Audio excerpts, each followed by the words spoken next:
The committee's original report urged Americans to reduce their risk of heart attacks by reducing their intake of cholesterol down to the equivalent of about 1 egg a day. You know, there were eminent scientists of the time saying this is nonsense. There is no good scientific evidence that either fat or cholesterol, is at the root of heart disease. I said to the professor that I was working with, this is not right.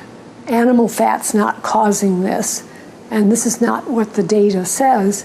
I have pleaded in my report and will plead again orally here for more research on the problem before we make announcements to the American public. Well, I would only argue that senators don't have the luxury that a research scientist does of waiting until every last shred of evidence is in. The McGovern Committee's report was written by a young staff member who happened to be a vegetarian and had no background in medicine or health research.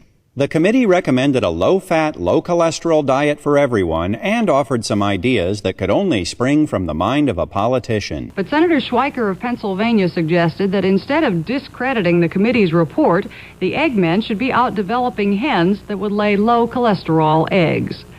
Soon after the McGovern Report was issued, the USDA got into the act. Carol Tucker Foreman, the assistant secretary at the time, believed in the low-fat diet theory and wanted to issue official government guidelines to tell everybody how to eat. To make sure she was on solid scientific ground, she consulted with Philip Handler, the head of the National Academy of Sciences. Just one little problem.